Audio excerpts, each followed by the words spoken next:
Episode 149 की official video आ चुकी है। हालांकि यह ऑफिशियल वीडियो 12 जुलाई को ही आ गई थी, लेकिन मैं इसे थोड़ा देर से अपलोड कर रहा हूं। इसके लिए मैं आप सबसे माफी चाहता हूं। आप लोग जानते ही होंगे कि एक एक्सप्लेन वीडियो बनाने में काफी समय लगता है, क्योंकि मेरे पास केवल एक मोबाइल है और उसी पर मैं वीडियो एडिटिंग से लेकर बाकी सभी काम करता हूँ, इसलिए आप मेरी परिस्थिति को समझ सकते हैं। तो चलिए अब एक्सप्लेन शुरू करते हैं। लेकिन उससे पहले अगर आप मेरे चैनल पर नए हैं तो चैनल को सब्सक्राइब जरूर करें, क्योंकि मेरे इसी चैनल पर आपको रेनेगेड इमॉर्टल के लेटेस्ट और ऑफिशियल एपिसोड की डिटेल एक्सप्लेन वीडियो देखने को मिलेगी। बाकी लोग आपको वेब नॉवेल या मंगा के आधार पर एक्सप्लेन करेंगे, लेकिन यहाँ आपको ऑफिशियल एपिसोड का विस्तार से एक्सप्लेनेशन मिलेगा। और अगर आप मेरे पुराने सब्सक्राइबर या रेगुलर व्यूवर हैं तो वीडियो को लाइक और शेयर जरूर करें। तो वीडियो की शुरुआत में हमें पिछले एपिसोड का दृश्य दिखाया जाता है। पिछले एपिसोड में वांग लिन की मुलाकात या यूं कहें कि लड़ाई एक बूढ़े व्यक्ति और उसके समूह से हुई थी। वांग लिन का उद्देश्य उस समय हेवनली कॉल्ड्रन को प्राप्त करना था, लेकिन दोनों के बीच हुई लड़ाई के दौरान उसे पता चला कि उस बूढ़े व्यक्ति के पास एक और हेवनली तकनीक मौजूद थी। वांग लिन ने सौदा करके उस थर्ड आई तकनीक को हासिल कर लिया था। इसके बाद उसने हेवनली थंडर रेल्म में प्रवेश करने के लिए उस कड़ाह या कॉल्ड्रन का उपयोग किया और वहां की बिजली की ऊर्जा को अवशोषित करना शुरू कर दिया। लेकिन वहां मौजूद ऊर्जा की मात्रा इतनी अधिक थी कि वांग लिन भी उसके सामने कमजोर पड़ गया था। अचानक एक भयंकर विस्फोट हुआ और वही ऊर्जा वांग लिन को उड़ाकर हेवनली थंडर रेल्म के भीतर ले गई, जहां वह जोर से जाकर गिर पड़ा। इस विस्फोट के कारण वांग लिन गंभीर रूप से घायल हो चुका था, इसलिए वह अपनी चोटों से उबरने के लिए वहीं बैठकर उपचार करने लगा। इसी दौरान उससे कुछ दूरी पर मौजूद एक बूढ़ा व्यक्ति, जिसकी कल्टिवेशन वांग लिन के बराबर या शायद उससे थोड़ी अधिक थी, उसकी उपस्थिति को महसूस कर लेता है। वह चुपके से अपनी उंगलियों की मदद से कुछ मंत्रों का प्रयोग करता है और एक प्रकार का जाल बिछा देता है। उधर वांग लिन, जो अब तक काफी हद तक ठीक हो चुका था, अपने आसपास के क्षेत्र को जांचना शुरू करता है। तभी उसकी नजर एक जेड की बोतल जैसी वस्तु पर पड़ती है। संभवतः वह कोई खजाना या दुर्लभ ट्रेजर था, लेकिन जैसे ही वांग लिन उसे उठाता है, अचानक पीछे से कोई उस पर हमला कर देता है और इसी रोमांचक मोड़ पर वीडियो खत्म हो गया था। एपिसोड 149 की शुरुआत में हमें वांग लिन का सीन दिखाया जाता है, जिसमें वह जेड बोतल या ट्रेसर जैसी चीज को हाथ में लिए देख रहा होता है। तभी वहां वह बंदा आ जाता है जिसने पिछले एपिसोड में वांग लिन पर पीछे से हमला किया होता है। वह बंदा वांग लिन को धमकी देते हुए बोलता है कि आज मेरा मूड ठीक है, अगर अपनी सलामती चाहते हो तो उस ट्रेसर को वहीं रख दो और वहां से चले जाओ।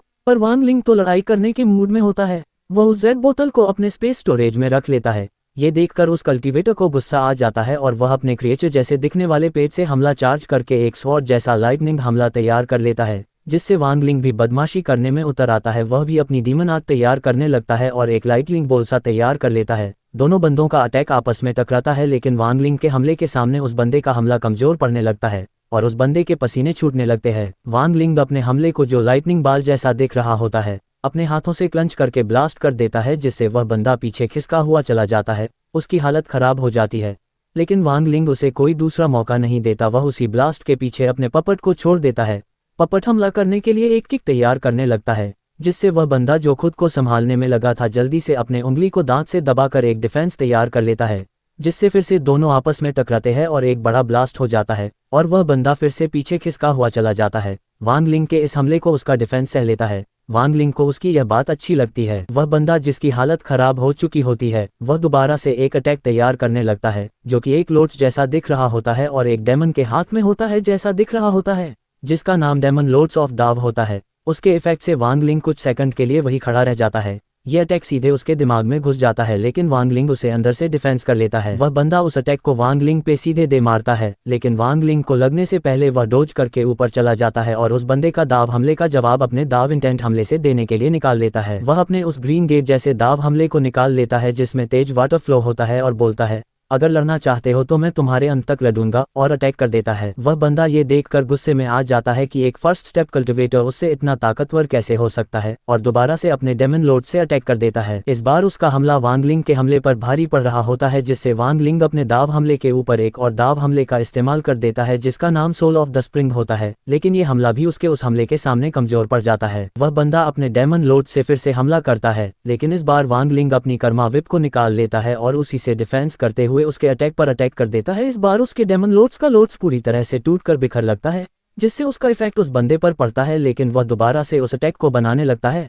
लेकिन वांग लिन उसके इस हमले को बनने से पहले डिस्ट्रॉय कर देता है और 2-4 कोड़े उस बंदे पर जड़ देता है, जिससे उसकी हालत फट के 64 हो जाती है और उसकी सोल उसके शरीर में झूम बराबर झूम खेलने लगती है। लेकिन वह फिर से खड़ा होता है और अपने बीस्ट जैसे दिखने वाले पेट से हमला करने को होता है, लेकिन वांग लिन इस बार उस पे थर्ड आई टेक्निक का इस्तेमाल करके उसे फ्रिज कर देता है।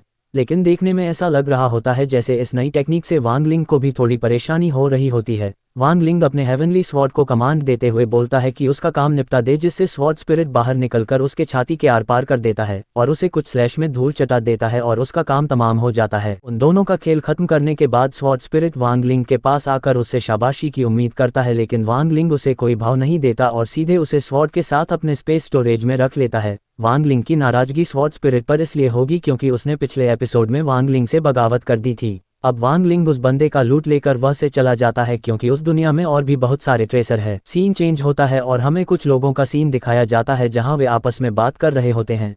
शायद ये इस फॉर्मेशन के बारे में था। वे आपस में बात कर रहे होते हैं कि वे उस फॉर्मेशन को साथ मिलकर डिस्ट्रॉय करेंगे। शायद ये फॉर्मेशन उसके अंदर रखे ट्रेसर को प्रोटेक्ट करने के लिए बनाया गया हो और ये लोग वहां पहुंच जाते हैं और एक साथ मिलकर उस फॉर्मेशन को तोड़ देते हैं, जिससे वहां येलो स्मोक और उसके नीचे एक गुफा सा दिखाई देता। वे लोग उसके अंदर चले जाते हैं, लेकिन जैसे ही वे लोग इंटर करते हैं वह स्मोक ग्रीन हो जाता है और उनकी वहां कुटाई पिटाई हो जाती है और एक स्कल फेस जैसा डेमन उस ग्रीन स्मोक से बाहर आकर उन लोगों का खेल खत्म कर देता है।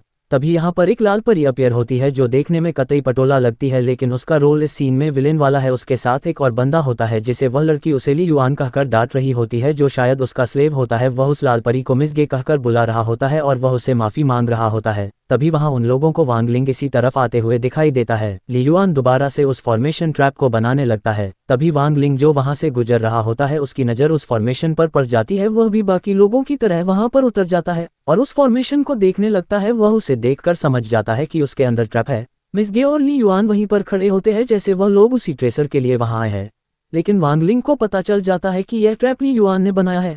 मिस गे ली युआन को धमकाते हुए बोलती है कि यह बंदा ट्रैप के अंदर क्यों नहीं जा रहा, जिसपे ली युआन उसे बताता है कि इस बंदे की सेंस मुझसे से भी आगे है और इसने ट्रैप को पहचान लिया है। इतने में मिस गे ली युआन पे चिल्लाते हुए उस पे अटैक करने लगती है, लेकिन अचानक एक बिजली सीधे उस फॉर्मेशन पे गिरती है और फॉर्मेशन और वो लोग भी छिटक जाते हैं। ली युआन वांग लिंग पे अटैक करता है, लेकिन वांग लिंग उसके अटैक को एक ही बार में डिस्ट्रॉय कर देता है, जिससे मिस गे भी एक अटैक वांग लिंग पे दे मारती है, लेकिन वांग लिंग मिस गे को फ्रीज कर देता है और उसका ही अटैक उसे वापस कर देता है, जिससे मिस गे टेंशन में आ जाती है और ली युआन को मदद की नज़र से देखने लगती है, जिससे ली युआन सामने आकर उस अटैक को रोकने के लिए एक शील्ड फॉर्मेशन बना लेता है, जिससे वह अटैक उस शील्ड से टकराकर खत्म हो जाती है।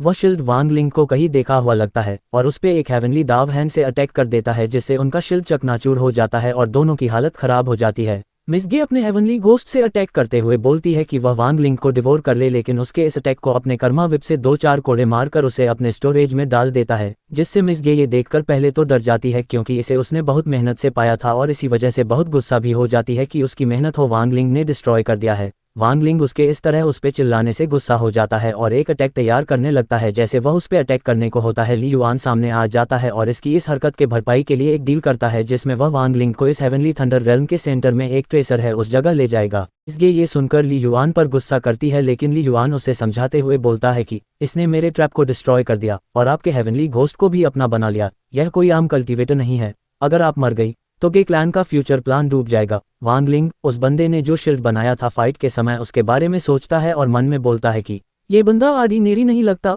उस पे नज़र रखनी पड़ेगी। इसी के साथ वांग लिंग उसकी यह शर्त को मान जाता है, लेकिन वांग लिंग बोलता है कि मुझे उस लड़की यानी मिस गे की सोल का एक टुकड़ा चाहिए, जिससे मिस गे मना करती है, लेकिन वांग लिंग उससे फिर भी ले लेता है। इसी के साथ सीन चेंज होता है, जिसमें हमें 3 दिन बाद हेवनली थंडर रेल्म में एक जगह का सीन दिखाया जाता है जिसका नाम age of the fragment continent होता है। ली युआन और सभी एक जगह पर पहुंच जाते हैं जहां पर बहुत ज्यादा लाइटनिंग इंटेंट हो रही होती है। ली युआन बताता है कि इस लाइटनिंग को हमें पार करके जाना है और इस लाइटनिंग इंटेंट को कोई आम कल्टिवेटर पार नहीं कर सकता है। इतने में मिस गे एक स्वॉर्ड निकालती है जिसपे शील्ड जैसा फॉर्मेशन बना होता है और उस पे जाकर खड़ी हो जाती है और ली युआन को भी बुलाती है। जैसे ही ली युआन उस पे आता है, मिस गे वहां से रॉकेट की स्पीड से वांग लिंग को छोड़कर निकल जाती है, जिससे ली युआन वांग लिंग की तरफ देखते हुए मन में बोलता है वह इसे कैसे पार करेगा। लेकिन वांग लिंग इस लाइटनिंग इंटेंट वाले रेल्म को बिना किसी सुरक्षा के ही चलते हुए आगे बढ़ने लगता है। देखने में ऐसा लग रहा होता है जैसे उसे इससे कोई प्रभाव नहीं पड़ रहा है। ये देखकर मिस गे और ली युआन के मुंह खुले के खुले रह जाते हैं। मिस गे ये देखकर सदमे में चली जाती है कि ये बंदा कितना पावरफुल है। वो लोग सोच में पड़ जाते हैं कि वांग लिंग किस तरह का बंदा है। ली युवान, जिसके भी होश उड़ चुके होते हैं, वह वांग लिंग को देखकर सोचता है कि शायद ये बंदा मेरी मदद कर सके। अब किस चीज़ की मदद, ये तो हमें एपिसोड में आगे जाकर ही पता चलेगा। वांग लिंग तो एकदम मिस गे के सामने से स्वैग मरते हुए निकल जाता है। मिस गे का मुंह ये देखकर खुला का खुला रह जाता है। फिर वह दोनों वांग लिंग के पीछे हो जाते हैं। वांग लिंग जो कि उनके आगे से जा रहा होता है, उसे एक लाइटनिंग ड्रैगन दिखता है जो कि गोल्डन कलर का होता है। वांग लिंग उसे स्कैन करते हुए बताता है कि ये कोई जिंदा चीज नहीं है, बल्कि यह ड्रैगन के बेस में एक ट्रैप है। ड्रैगन तेजी से आकर वांग लिंग पे अटैक करने को होता है, लेकिन वांग लिंग उससे आसानी से बच जाता है। वांग लिंग के पीछे वह दोनों होते हैं, जिससे वह ड्रैगन उन दोनों के गोले पर अटैक करता है और उन दोनों को अपनी पूंछ से फुटबॉल की तरह उड़ देता है और अपने दांतों में दबोच लेता है, जिसकी वजह से उनकी शील्ड में क्रैक आने लगता है। वांग लिंग ये सब देख रहा होता है और मन ही मन ये सोच रहा होता है कि आज इनकी कैपेबिलिटी देख लिया जाए। तभी ली युवान के पीछे एक रेड कलर का स्पेल जैसा कास्ट होता है और अचानक से उसकी आंखें लाल हो जाती है। देखने में लगता है कि जैसे उसके अंदर कोई दूसरा शख्स घुस गया है और अपने हैंड साइन को बनाकर अपनी तलवार पे दे मारता है, जिसकी वजह से वे लोग ड्रैगन के मुंह से निकल जाते हैं और बहुत ही तेजी से वहां से भागने लगते हैं। लेकिन तभी अचानक जिस पर वो सवार होते हैं, यानी वो लाइटनिंग स्वॉर्ड शील्ड समेत अचानक रुक जाता है। ये काम शायद उस ड्रैगन का होता है। वो लोग आगे बढ़ने की कोशिश करते हैं लेकिन आगे जा नहीं पा रहे होते। उधर ड्रैगन भी उन पे अटैक करने के लिए तेजी से आ रहा होता है। तभी वांग लिंग उनके और ड्रैगन के बीच एक न दिखने वाली दीवार खड़ी कर देता है, जिससे वह ड्रैगन उस दीवार से बहुत जोर से टकरा जाता है, जिससे वह दोनों इसके इफेक्ट से वही गिर जाते हैं और वांग लिंग उस ड्रैगन को डिस्ट्रॉय कर देता है।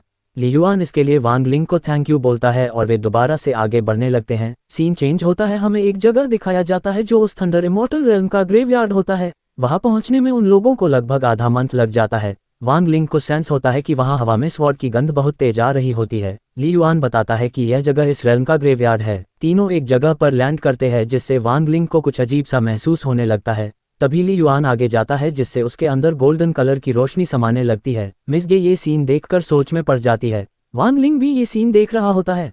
तभी गोल्डन कलर की रोशनी उसके अंदर समाना बंद हो जाता है। शायद मिस गे को इसका अंदाजा हो जाता है कि उसके अंदर कोई और आ गया है। वह डर कर अपने कदम डरते हुए पीछे लेने लगती है और ली युआन से पूछती है कि तुम कौन हो, जिससे ली युआन पीछे मुड़ता है। उसकी आंखें फिर से लाल हो गई होती है और उसके फोरहेड पे एक मार्क सा आ गया होता है। ली युआन बताता है कि वह इस पल का कई सालों से इंतजार कर रहा था और बताता है कि ली क्लैन को गे क्लैन के लोगों ने खत्म कर दिया और बचे हुए को स्लेव बना दिया गया था। इसे हुए 30,000 साल बीत गए हैं और वह इसका बदला आज लेगा। और बताता है कि यह जो तलवार उसके पास है, इसे ली क्लैन के एंसेस्टर ने हमारे स्लेव मार्क को हटाने के लिए 10,000 साल पहले यहाँ लाया था, लेकिन गे क्लैन के एंसेस्टर ने ली क्लैन के एंसेस्टर को मार के इसे उनसे छीन लिया और आज वह पल है जिसे उसने इसे खुद बनाया है। जिससे मिस गे बोलती है कि उस बार की तरह इस बार भी हमारे एंसेस्टर तुम्हें मार देंगे। जिसे ली युआन बताता है कि उन्होंने ही उसे मिस गे के साथ भेजा है, क्योंकि उसने उन लोगों के विश्वास को जीत लिया है। हमें उसके फ्लैशबैक में दिखाया जाता है कि उसने इतने दिन ये सब कैसे सहा और क्या क्या प्लान बनाया। वो बताया है कि उसने इस पल को बनाने के लिए उन लोगों की सेवा की और उनसे रोजमर खाता रहा और बताता है कि वह उनके एंसेस्टर और बाकी लोगों के चाय में कुछ मिलता था, जिससे उनका विश्वास उस पे इस कदर हुआ कि उन्होंने उसे आज मिस गे के साथ भेज दिया। मिस गे उससे गुस्से से आस्तीन का सांप बोलती है, लेकिन ली युआन इस बात पर कुछ नहीं बोलता है और बोलता है कि आज वह गे क्लैन को और मिस गे को मार देगा और वांग लिंग की तरफ देखता है और एपिसोड यही खत्म हो जाता है।